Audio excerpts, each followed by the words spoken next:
Ezequiel tuvo visiones salvajes de ángeles y carrozas y lo que hoy consideraríamos visiones casi psicodélicas de la grandeza y la gloria de Dios en este mundo.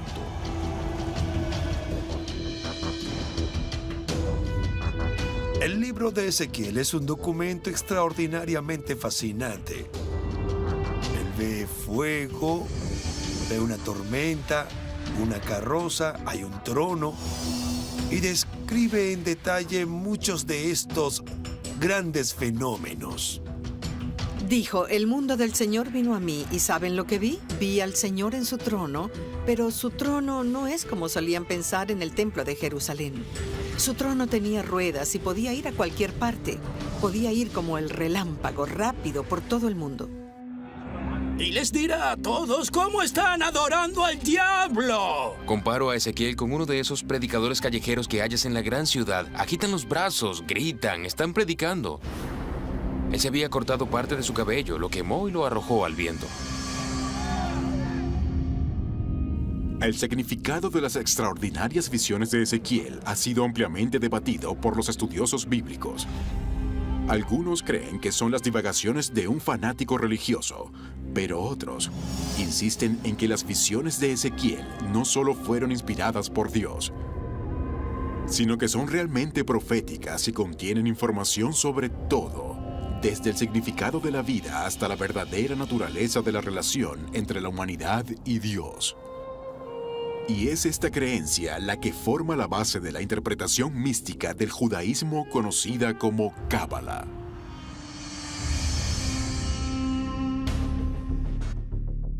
Existía una tradición mística en el judaísmo. Su primer texto es el libro de Ezequiel, que describe sus propios viajes asombrosos a los cielos.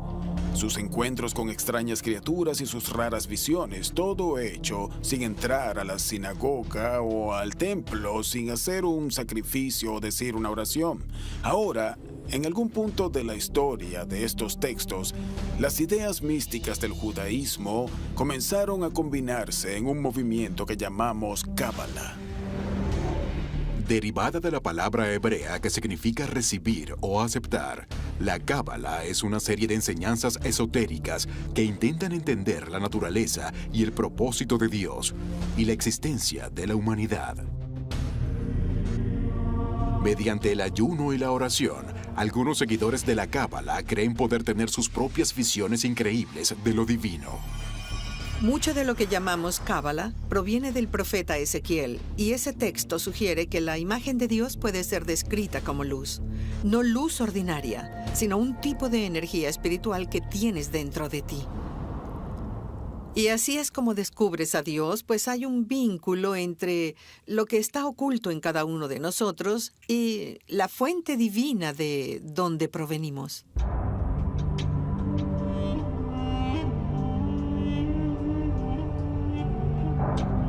Realmente es una colección de textos simbólicos que, de ser explorados en su significado más profundo, brindarán un entendimiento de los secretos para comprender el infinito que yace en la raíz del universo. Así que de eso se trata la Cábala, y había muchos atractivos para intentar entender esto.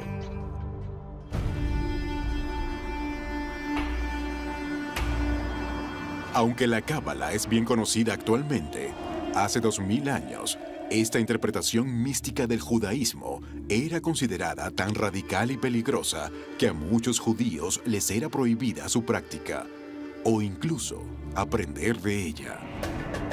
Los rabinos ordenaron que uno debía estudiar la Cábala solo si estabas casado y habías alcanzado la edad de 40 años.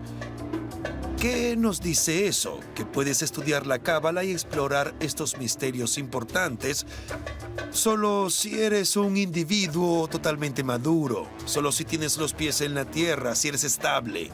Entonces estarás en posición de poder explorar algunas de estas reglas y regulaciones y no perderte como resultado de cultivarlas. Todo lo que lees en el Antiguo Testamento está diseñado para promover la ley y el orden. Debes ser un buen ciudadano, debes trabajar, debes obedecer a la autoridad. Ezequiel ofrecía una experiencia completamente diferente, la experiencia de la unidad con Dios. Eso era una amenaza para esta ley y orden espiritual que la Biblia intenta imponer. Los sacerdotes, que eran los custodios de los textos sagrados, intentaron minimizar la idea de que tú y tú podían cada uno tener su propia experiencia separada de Dios.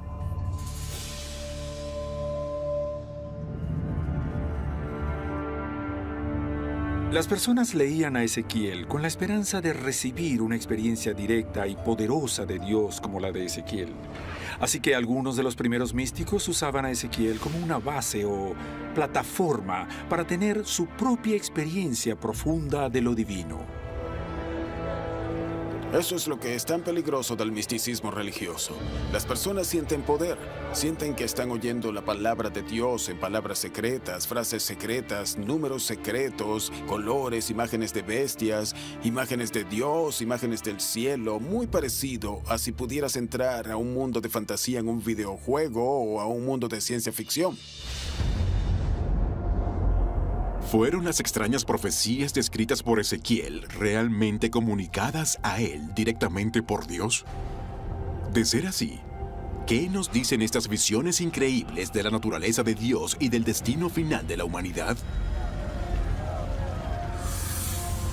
Para muchos estudiosos de la Biblia, la respuesta puede buscarse en otro libro igualmente impactante en el Nuevo Testamento, que describe un evento conocido simplemente como el rapto.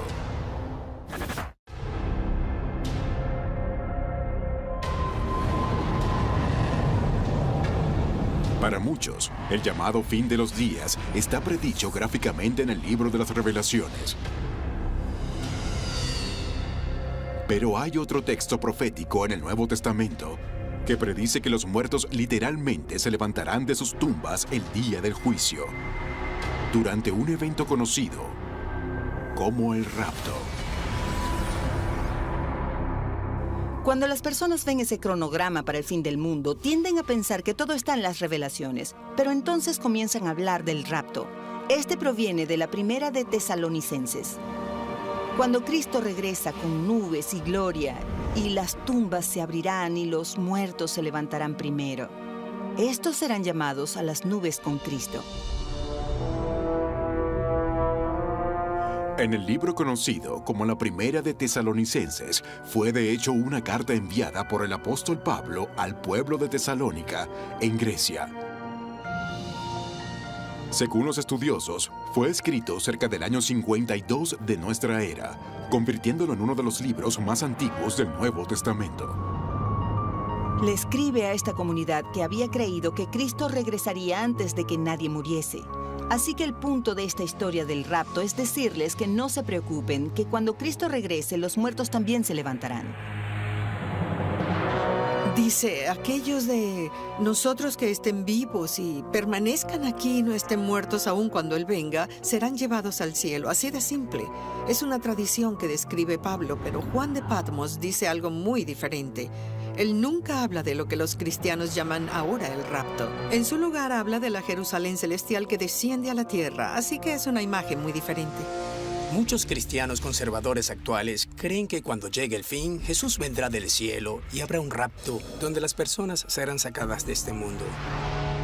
Lo que han hecho los lectores de la Biblia es tomar las enseñanzas de Pablo de una especie de evento de rapto y las enseñanzas de las revelaciones de algún tipo de evento de tribulación y las juntaron como si estuviesen hablando de la misma cosa. Pero de hecho hablan de cosas diferentes.